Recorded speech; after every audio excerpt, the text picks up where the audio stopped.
Hello everybody, my name is James Simpson. I'm with my father Mike Simpson and we are bringing to you a brand new podcast called Lighting Generations. The point of this podcast is to give everyone an insight into what it's like to have a career in lighting, and we're going to do that through the eyes of Mike, who you may hear me affectionately call Dad in this podcast. Hello Mike. Hello James. Hello Dad. Hello son. So I think the reason that we talked about this a bit, we talked about doing this before because we always have little stories that, I can pull out of you. And because I've been in the same industry as you in lighting, I understand some of the things you talk about. And I think other people would find them interesting as well. Yeah. So can I talk about age? You can. Yeah. Okay. So you've hit a big number this year. You just turned 70. Just turned 70. I'm about to turn 40. Yeah. And my son's 11. And when I was 11, I can remember you being 40, my age now. So I keep thinking about how interesting it is that my son is now the age when I was really starting to appreciate your career. So in the back of my mind, I'm thinking, how do my children think about me and where I'm at in my career? And I'm just trying to relate that to you. And I think about all the things that you've done in the 30 years since then. That's a whole story in itself, but there's obviously, 30 years before that too. Yeah. 20 years. So we've got some plans to do more than one episode of this. We've got 20 actually in the plan. Let's see how we go. Yeah. And the idea is just talk about all different aspects of your career and what it is that you like about lighting. Yeah. So let's start off right at the beginning. I'd like to talk a bit about how you found yourself in lighting. What was the first bit, baby Mike, that took you to lighting? It's hard to remember. I mean, my parents will tell me that when I was a baby, I was always interested in light, looking at lights. It's interesting now, my granddaughter, who's just a few months old, Yes. You can take her into the kitchen and if there's interesting lighting on, she'll look at it. Now, I don't know if that's what I was doing at 6 months old. So I couldn't really tell you where or when that interest started, but for certain, it started around the theatre. So my parents were involved in dramatics, and I used to go along and watch what they were doing. And just once I took part. Wow. It's got to be once at least. Just the once, Yeah, yes. we've both got some of that. We've got some pictures somewhere. But I do remember when I used to go along with my parents, particularly when the show was on, I would always go backstage and I'd rummage around for little bits of coloured filter and I'd collect these and take them home. And I had a little box where I'd store them in. So I guess that, from an early age, I always had this fascination about light. And certainly in those early days, I would make my own lights. Forget about IEC 598 in safety standards. Okay, These were were basically wooden boxes with light bulbs in. Yes. And something to stick my coloured filters on. Yeah. And we had a spare room at home that I turned into a sort of theatre, which was basically a dark room with a curtain that you could pull. And it wasn't so much for people to act on, but for me to play with lights in. So I suppose that's where, the interest really started to develop. And I think like many people, I was involved in amateur theatre, always come along and doing the lighting. And again, certainly at that time, it was just making sure people were lit and using colours. I don't know why I had the sense that different colours gave you different emotions. Perhaps it was just... As a child, you could realise that. I had that feeling, Yes. warm colours, cool colours, green for evil, blue for calm and darkness and things like that. It just seemed to be intuitive. No one taught me what to do. But gradually, as you do more shows, you experiment with different things and you learn by experimentation. Yes. And I think that's where a lot of people, they intuitively learn about lighting in that sense. In the sort of community theatre world. Absolutely, yes. And we've got to bear in mind, this is 1950, 60. It was early 1960s. Yes. So, the state of technology then and the state of training in lighting, very different to what it is today. So, I mean, we're actually sitting in the village hall not where you started, but where I started, where you taught me. Yeah. That's where we're filming this from. But you showed me pictures of our front of house rig, which currently I'm looking at it and it's got, several £8,000 moving lights on it. But what was up here when you first started? There were 4 pattern 23s with colour wheels. And at that time, that was the height of sophistication. It's always been a high-tech venue. It's always been a high-tech venue. Yeah, that's right. I mean, I think at that time, if you went to other venues, you'll have had a Junior 8, which is the old slider dimmers. Yeah. But this venue had, it was the lighting rig that came out of the Windmill Theatre. So dated circa 1920. Someone had obviously got hold of it. So it was part of a sunset, but you had essentially 4 9s, 36 dimmable channels. Right. With 2 hands and 2 feet. You could do a fade to a blackout. Right. Is this the thing where you needed the broom handle? Oh, well, no, the broom handle was a Junior 8. Oh, okay, right. To capture all the sliders. This is very much before then, when you'd lock your dimmer levers, which you come down like this, onto a shaft, and then there'd be a wheel at the end. Right. So you turn the wheel, you could bring 9 levers down, but there wasn't space for the gear unit that was obviously there at one time. Yeah. Where you could lock all those shafts onto a single wheel. Right. So if you wanted to fade everything down, it was literally 2 hands and 2 feet on these wheels at the end to fade everything to a blackout. And that's just up there in this corner, wasn't it? And that was just up there in the corner. Yes. So at this point in time, right, who was teaching you how to use this stuff? Was there an existing professional network who would? No, there wasn't. There were other older than me, but there were other people who were doing lighting in the area using the same sort of equipment, but no one really said, point this light here and you'll get a good effect. I think it was at that time much more about the equipment. It's, this is a spotlight, this is a Fresnel, this is a flood, and they were really the 3 options that you had. And all incandescent lamps. All incandescent lamps, and this is the bit that you control it with. Yeah. But it was always very visual. It's not like tapping a keyboard and something elsewhere happens. You were manually in control of what was happening with the lights. It's something quite visceral, isn't it, about pulling something and knowing that power is going through it, and that's controlling the lights. Yes. We don't get that anymore. No, that's right. And having to be very careful you didn't stick your fingers through a hole and get an electric shock, of course. This could have been 415 volt, the way it was. When this venue, that would have been 415 volts. That's scary. Yeah. So a few accidents when we were younger would have been very different compared to. I remember I got a shock off a pattern 23 here. It would have been. It's almost unheard of now to get a shock off of a light. Yeah. We're talking about the fact that there's no institution at this point. So theatre lighting is something that the person that would work in a venue is often an electrician, the actual venue electrician. Yeah. We call them, chief electrician now because that's a very theatrical term. But back then it was actually there's a person that serviced the building's electrics. I think if you go back to that time, certainly in the professional theatre, it was the chief electrician and maybe the director of the show who would do the lighting. The concept of there being a profession for a lighting designer didn't really exist at that time. That must have been very frustrating for you then. So you're in these sort of amateur venues, you're playing with light, you understand the difference between a profile, a Fresnel and a flood. You understand that there's something about colour and emotion, time of day, locations that lighting can control. And yet there is no formal role that you can go, I want to do this. This is something as a child, I want to do this as a career like I did. Yeah. I mean, it was interesting. I can remember it must be when I was about 7 or 8, I was bought a book on theatre lighting. Okay. But when you read through it, it was largely all about the equipment. It wasn't so much about how you create effects, at least at that time. Yeah. And then I do remember being given Richard Pilbrow's first book. Yes. So that must have been 1970, early 70s, something like that. And that opened up the world of design, the fact that there was this element that there was a potential career in lighting design. So he was the first.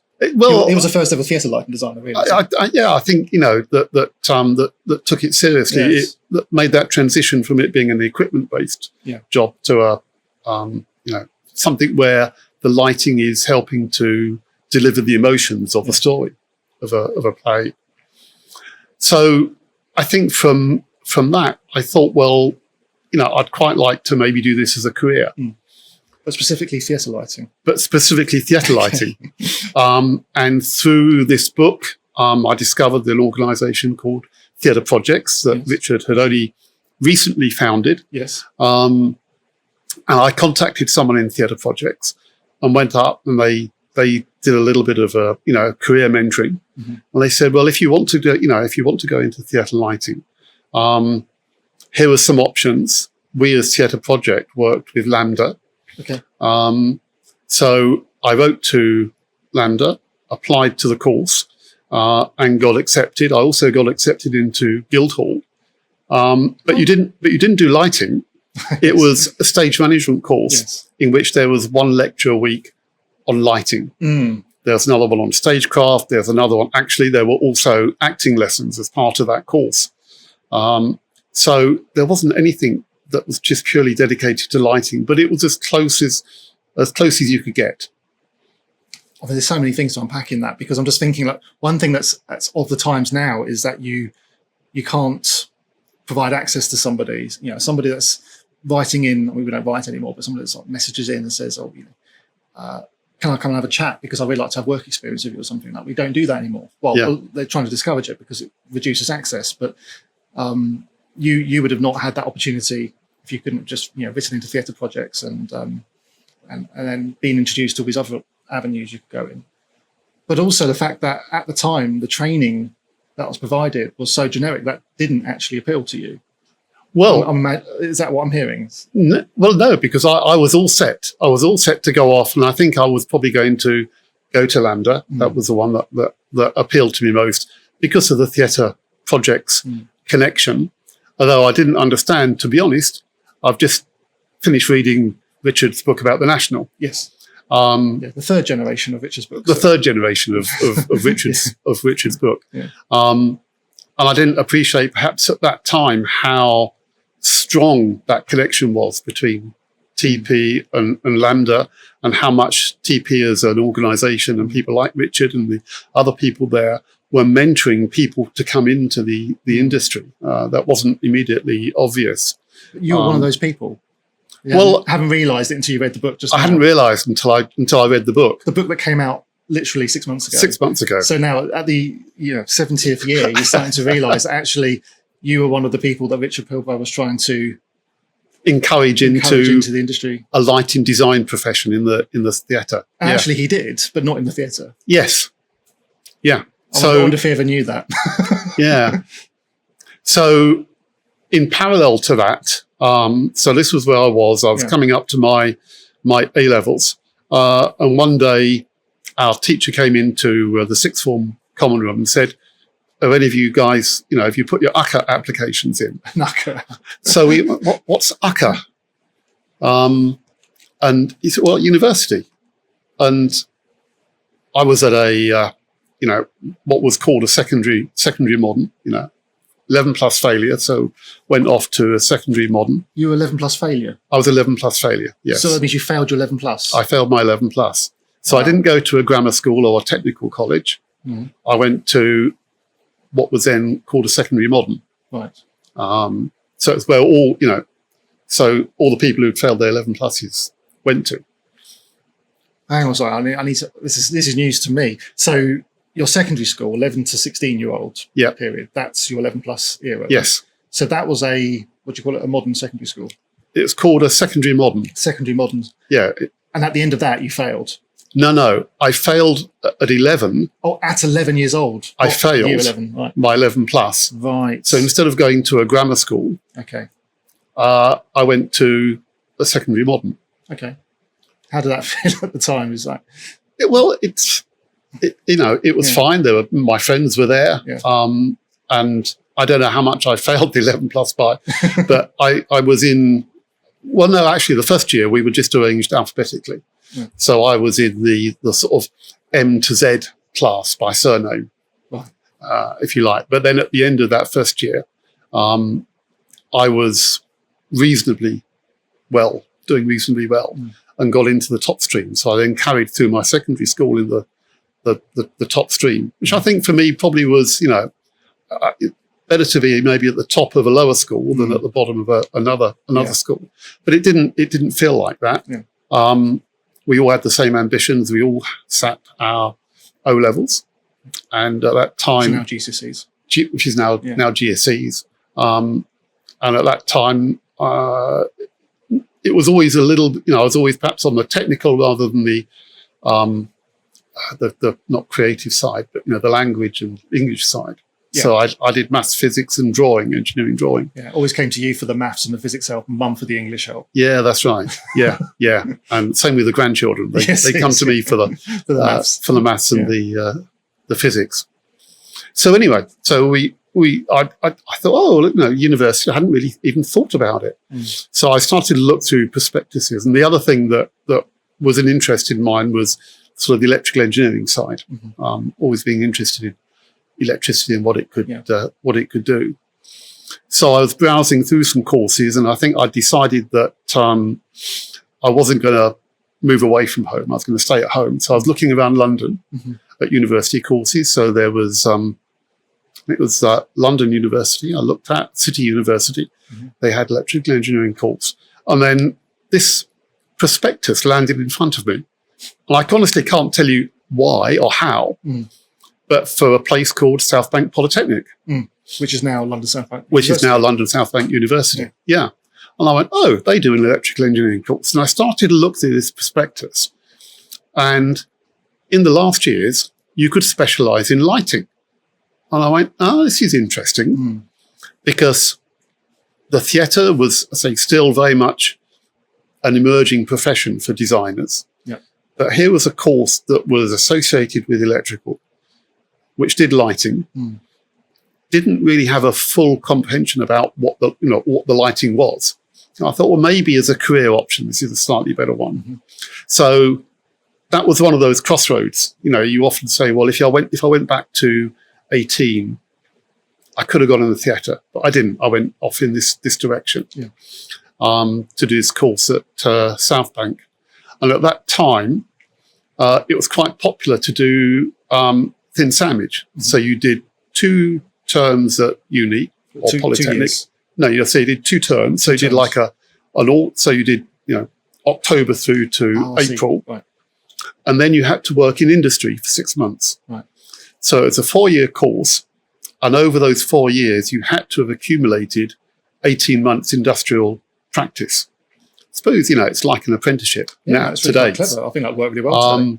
But I thought it was very clever, and it seemed to be a good way of learning and getting on-the-job training.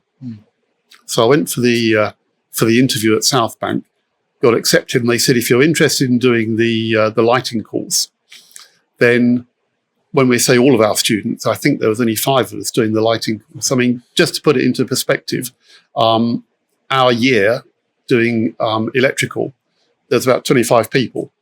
So a fifth of you wants to do lighting. So a fifth of us were doing lighting. Yeah. And that's probably the only course in the country that had any sort of lighting component to it as well. In that respect. And I later discovered that was the go-to course for the lighting industry. Right. And this is what, 1970 something? So this would have been 1973. 1973. Yeah. So this is almost like the emergence of lighting as a training.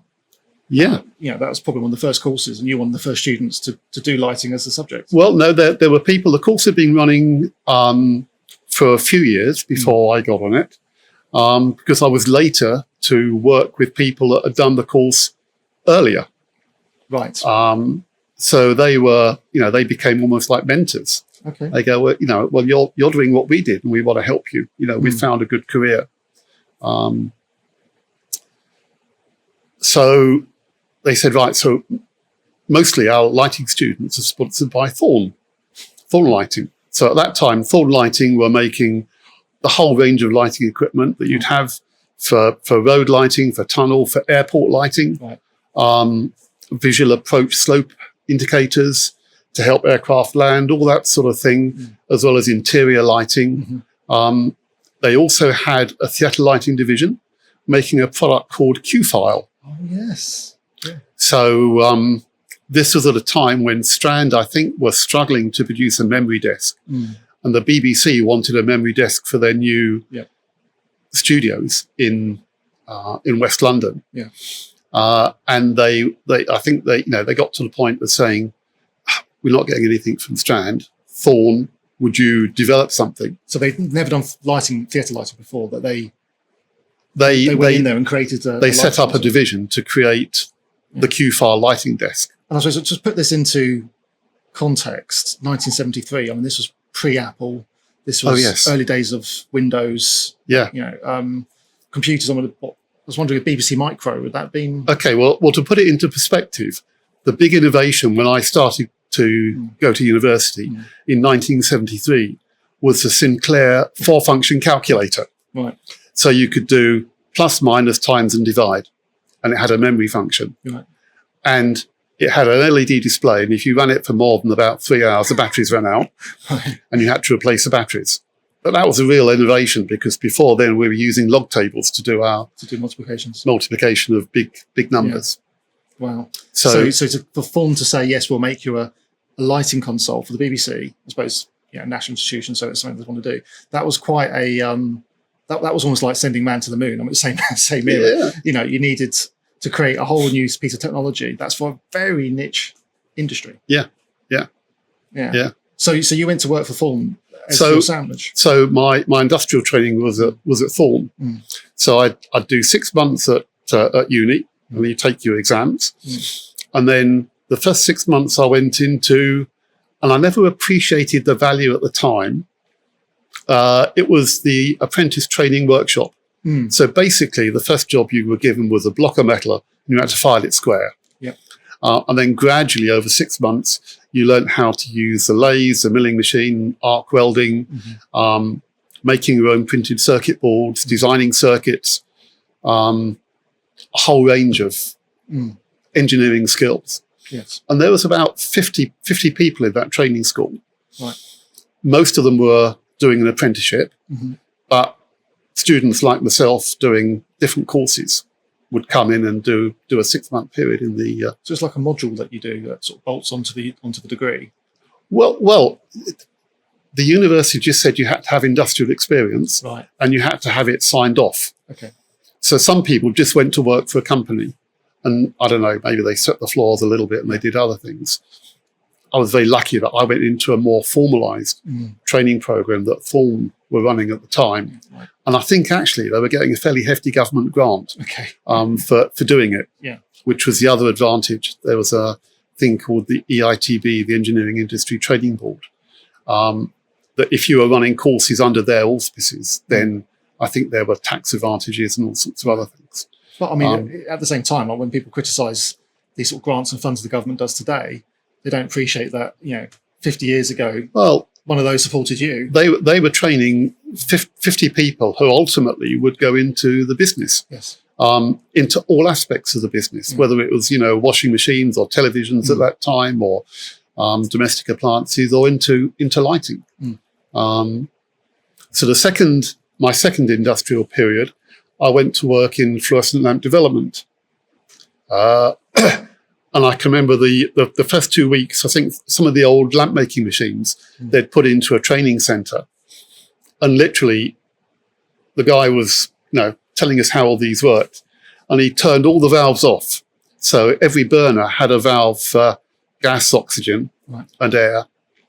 He turned them all off, and we had a little picture of what the flame should look like. And we had to set this machine up, bearing in mind that All the others were also the glass is going round. yeah. So you might have maybe 20 burners on a machine. And at the end, it's supposed to do a particular element of the lamp making process. It might be making the stem that holds the filament, Right. or it might be joining that stem onto a glass tube if you're making fluorescent lamps. So I forget how many bits of glass we started with, but you go, that's melting too quickly. That's not melting enough. Oh, that one's broken. So there's real science just to getting the glass to get the glass to do exactly the right thing. Yeah. And then we went into the coating room to coat the tubes, fluorescent tubes, with phosphor. Yep. Which at that time they were using nitrocellulose as a binder. So, it was a flame-proof zone. But if you had a bit of a cold and you were blocked up, you went in there and it soon cleared. Right. What else was it doing damage? Now it's all water-based. I mean, no, we don't make fluorescent tubes now anyway. But, no, if we did it, we water-based. Yeah. But in the laboratory, they had these rigs where you would experiment with different gas mixtures. Mm-hmm. So one of the projects I was working on was little 8-watt tubes for emergency lighting. Right.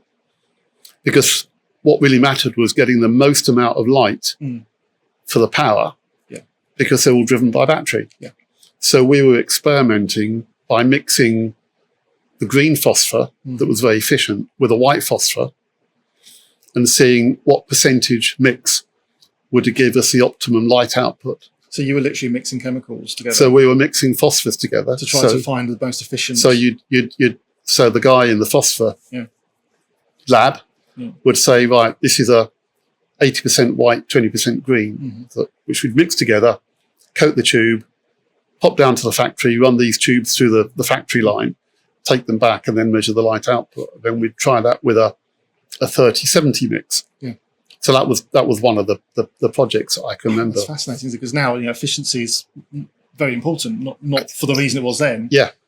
But you'd need a PhD now to be working as the person that mixes all the chemicals together in the lab to say this is the correct efficacy of a lamp. And there you were a student doing this. Yeah. Obviously, we were working with graduates and PhDs. Okay. So we are, I was working unsupervised.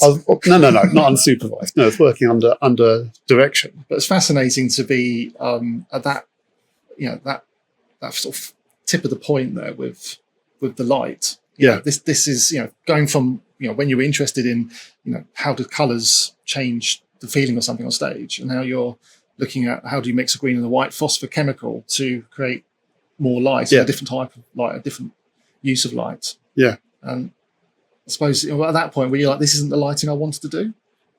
Well, no, because it was, I was doing my electrical degree. Yeah. And it all seemed, it's all quite technical. So we weren't really into the artistic creative element at that point.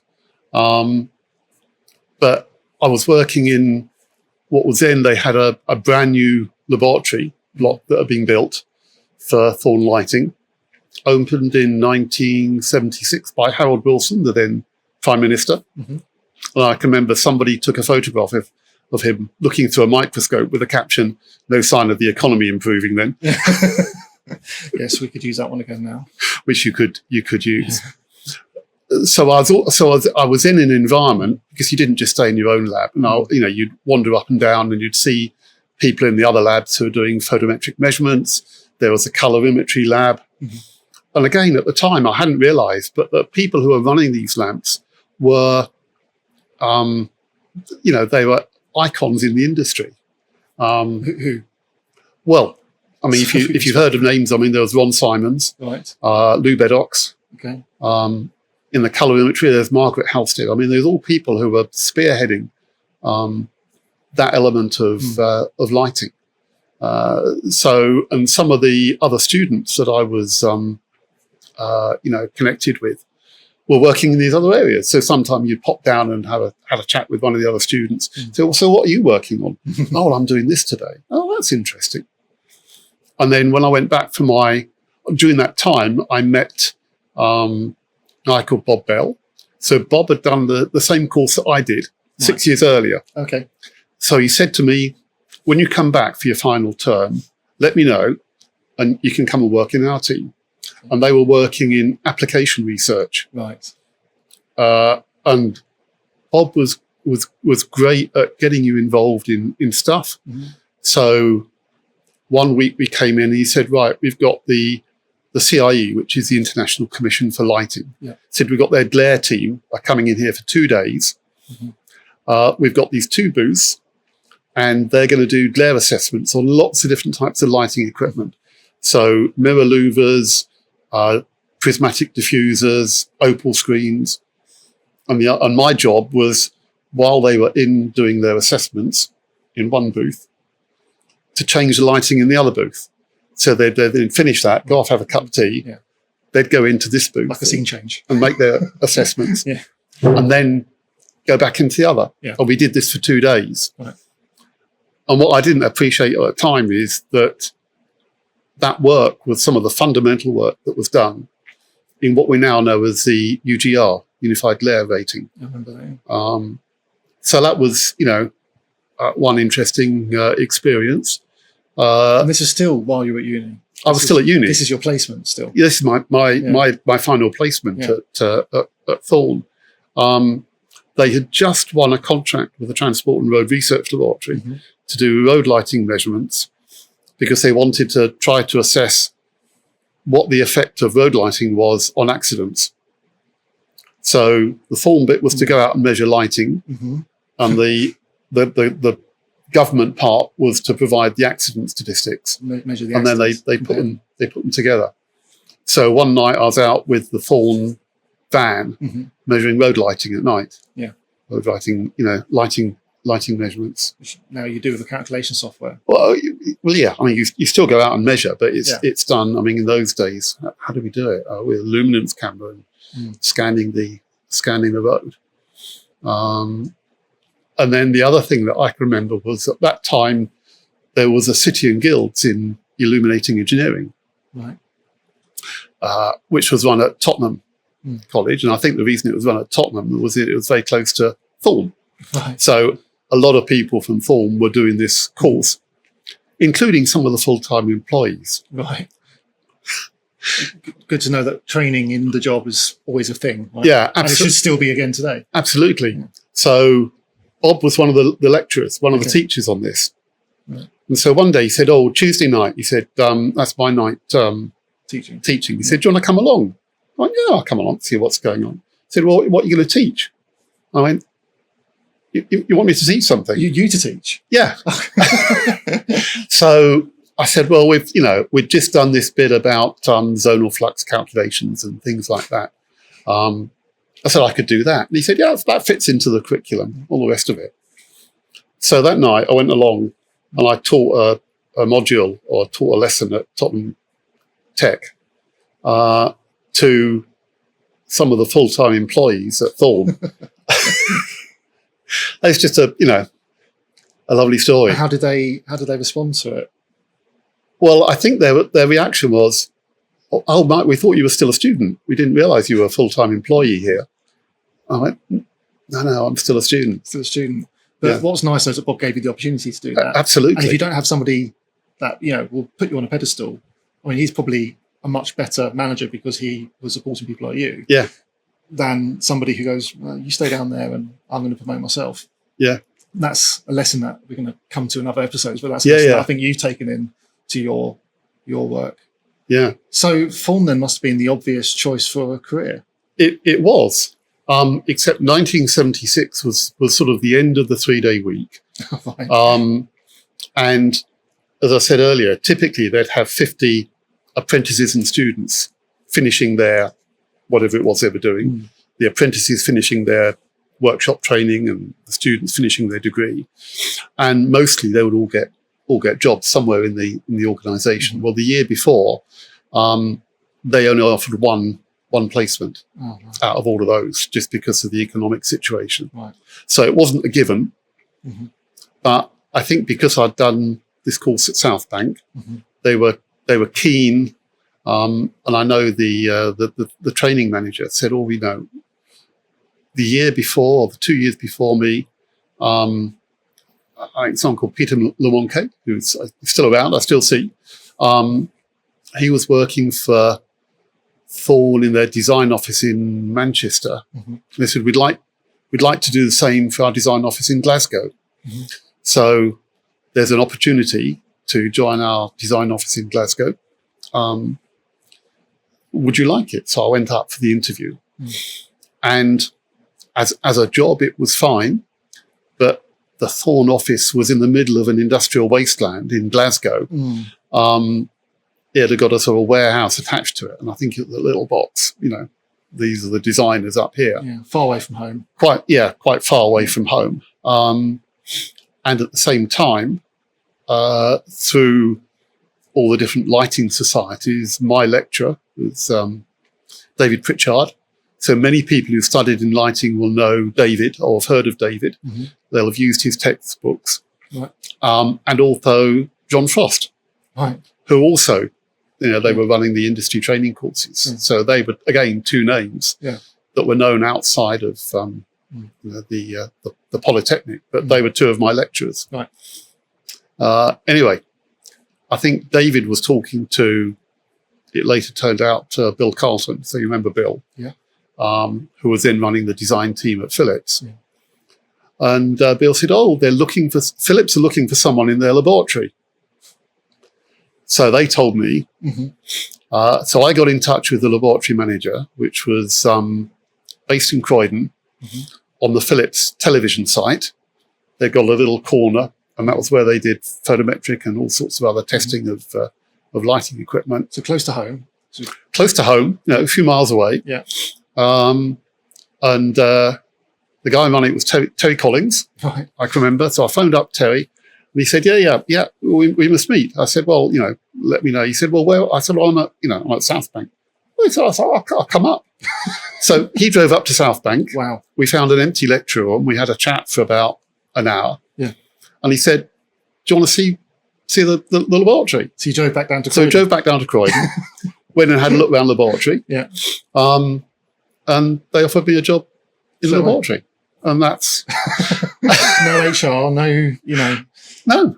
Well, I did. You well, went. of course, yeah. I suppose you go for the process. You went to see the HR, but it was done on instinct and knowing, that conversation obviously was substance enough. And because of the experience I'd had, both doing the lighting course at South Bank, and actually my experience at Thorn working in the laboratories, I think I was in a very unusual position that, almost the first day I arrived, they said, right, there's a photometer. Well, show me how to drive it, because I know exactly what to do once I can drive it. Yeah. So within a week or so, I was, photometering products in their photometer. So, it feels like a working class heroes sort of story. Going from a small home, just your mum and your brother, going to a secondary modern school because you failed your 11 plus. Yeah. Getting into university, being engaged in all of the workshop activities you were given at Thorn, being able to communicate with all of these really senior people, you managed to impress them, you managed to lecture at one of their events. It set you up so that when you graduated, you very easily managed to move into a career, which we're going to end now, but that'll be the next episode. Is how many years, apart from your little hiatus, how many years at Philips? As of now, so we're now talking about January 2005. 2025. Sorry, 2025. Take 20 years off. With Philips, I've done 41 and a half years. But not consecutively. No, I had a gap in the middle, a break in the middle. But if people say, how long have you been in lighting? I'm tempted to say that it started when I went to uni. Yes. Because that was when I started to learn about architectural commercial lighting. I mean, I do the same thing. I would say that when I went to university is when I started lighting, but I didn't start working in lighting until I actually started getting freelance work, which was until a bit later. But you were, through the thin sandwich system, going out to work. I was being paid. You've been paid? Oh, we got paid. Whoa. And what was the fee back then for doing a degree? But you got paid for doing the degree, didn't you? So we got a grant. Yes. We didn't have to pay. I mean, the local authority paid your university fee. Right. On top of that, you got a grant, which is your subsistence to keep you going. Okay. And then when I was at Thorn, I was being paid, I think we got something like, £9 a week. And we'd all go and queue up at the pay office and collect our little packets with our £9 or whatever it was. Which I guess would be, low level of rent or something today. You could, Yeah. Well, I can remember five of us. We shared a house one summer, and we all put in £5, and that was our weekly rent, I think, for the house. £25 for the week for the rent. Okay, that just puts that £9 into perspective a bit. Yeah. But petrol was 30p a gallon. Yeah, a gallon, not a litre. No, yeah, a gallon. So it's 30p for 5 litres. Yes. I could just imagine a lot of students right now going, "Whoa!" Hands up in the air, like, got paid to do your degree, but actually, our life was very different then. And also, I think that there's something. Only certain people went to university, didn't they? It was a different sort of culture back then. About university was, I wouldn't say for elite, but you were the sort of person that would go to university, right? Well, don't forget, I went to a polytechnic. Right. Which at that time was definitely, this was your university, and the polytechnics were underneath there. Okay. It was only some years later that they made all the polytechnics same as universities. And obviously there was still an element of elitism. Right. But the way of teaching in a polytechnic was actually very similar to school. There's 25 of you in a room. The lecturer would come in. You'd do a subject. You could interact. You could say, "Can you stop there? Can you go back? Don't understand that." Unlike going to a university where there might be 150 of you go into a lecture. Yeah. You sit there and listen and take notes. And then demonstrate it for an exam. And then demonstrate, or you'd have maybe a tutorial or something. Yeah. Yes. So it was very, I think the smaller number, made the whole way that things were taught quite different to the university system. I think what I'm reflecting on this is just, it was actually a successful system because it wasn't just you, but quite a lot of people clearly came out of that course and went into successful careers in lighting. A lot of the early industry was created around that. We often think in the theatre lighting of theatre projects being sort of one of the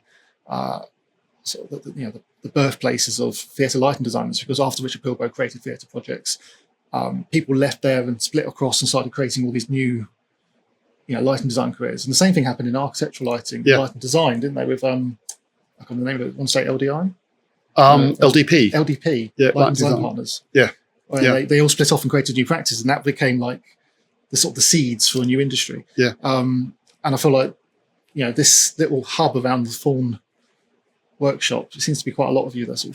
Well, certainly. I mean, when I joined Philips, the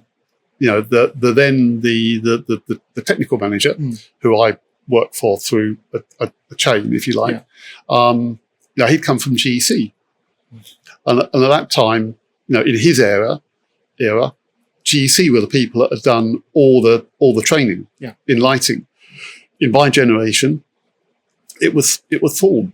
So if I look at a lot of people who are my age that were in lighting, they'd all been and done their training at Thorn. Yeah. Well, thank you, Thorn.